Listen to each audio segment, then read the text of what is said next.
Economic front पे अगर देखें तो फिलहाल चल ये रहा है कि बड़े गिरा रहे हैं और छोटे बचाने की कोशिश में लगे हुए हैं। मैं हूं अनिमेश। शेयर बाजार से शुरू करते हैं। शेयर बाजार में बड़ी गिरावट देखने को मिली। 1457 पॉइंट्स सेंसेक्स नीचे चला गया। रीजन वही, विदेशी निवेशक बिकवाली कर रहे हैं, लगातार बाजार से बाहर जा रहे हैं। क्यों बाहर जा रहे हैं? क्योंकि अमेरिकन बाजार में इंटरेस्ट रेट हाई हो रहे हैं और अभी वो बढ़ते ही जाएंगे, तो अभी वो वहां पर जाएंगे। भारतीय बाजारों में विदेशी निवेशकों का पैसा कब लौटेगा, डेट एंड टाइम फिक्स नहीं है। लेकिन एक चीज जो देखने को मिल रही है वो ये कि शेयर बाजार को बड़ी गिरावटों से जो बचा रहा है वो है छोटे इन्वेस्टर्स का पैसा, जिनका पैसा लगा हुआ है म्यूचुअल फंड्स के जरिए, एसआईपीज के जरिए। लेकिन नए एसआईपी रजिस्ट्रेशन की रेट अभी फिर से डाउन हुई है। अच्छी बात यह है कि जो पुरानी एसआईपीज हैं उनमें इन्वेस्टमेंट लगातार चल रहा है। उसके अलावा इस सिचुएशन को और भी ज्यादा टफ कर रहा है भारतीय रुपया, जो लगातार गिरता जा रहा है। 78.08 के डॉलर के स्तर पे रुपया पहुंच चुका है, अपने लोवेस्ट पे है। और ऐसे में दिक्कतें और बढ़ाता हुआ क्रूड ऑयल महंगा हुआ जा रहा है।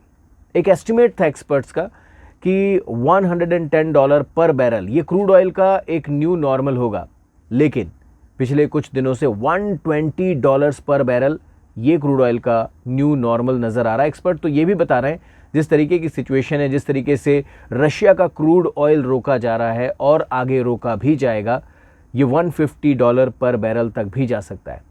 पिछले कुछ दिनों से आपने ये पेट्रोल एंड डीजल के प्राइस बढ़ते हुए नहीं देखे होंगे। इसके पीछे पर बैरल जो पेट्रोलियम उत्पाद बनाने वाली कंपनियां हैं उनको 18 से 21 रुपए का घाटा हो रहा है।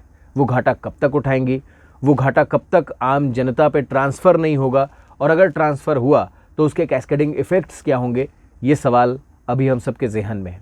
महंगाई लगातार बढ़ने वाली है। आरबीआई अपने एस्टिमेट में कह चुका है कि इस साल जो कंफर्टेबल लेवल है हमारी महंगाई का, वो तो हम हासिल करते करते साल गुजार देंगे।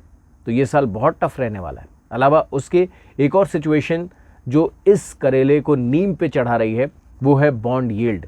भारत सरकार जो पैसा कर्ज पे लेती है, वहाँ पर भारत सरकार को 10 साल के लिए 7.6% की इंटरेस्ट रेट से कर्ज मिल रहा है। अगर आप जनवरी फरवरी 2019 से देखें तो ये अब तक का हाईएस्ट है। तो कुल मिला के सिचुएशन काफ़ी क्रिटिकल है और ऐसे सिचुएशन में अभी इकोनॉमिक चैलेंजेस दोनों के सामने होंगे, सरकार के भी सामने, जनता के भी सामने। आरबीआई और सरकार महंगाई को कंट्रोल करने की कोशिश में लगे हुए हैं। देखिए, हम इस वक्त उम्मीदों के सहारे ही आगे बढ़ रहे हैं, लेकिन ऑनेस्टली स्पीकिंग विदेशी निवेशक कब आएंगे भारतीय बाजारों में वापस, ये कहना मुश्किल है, क्योंकि सस्ता पैसा अब उनके पास भी अवेलेबल नहीं है। क्रूड ऑयल के दाम कब कम होंगे इसका भी कह पाना कुछ मुश्किल है, क्योंकि कब रशिया यूक्रेन की लड़ाई थमेगी और लड़ाई थमने के बाद दुनिया का रुख रशिया को लेकर क्या होगा, यह अभी तक कोई क्लैरिटी नहीं है। तो कुल मिला के सिचुएशन चैलेंजिंग है। चैलेंजिंग सिचुएशन से जूझते रहना फिलहाल हमारी नियति है।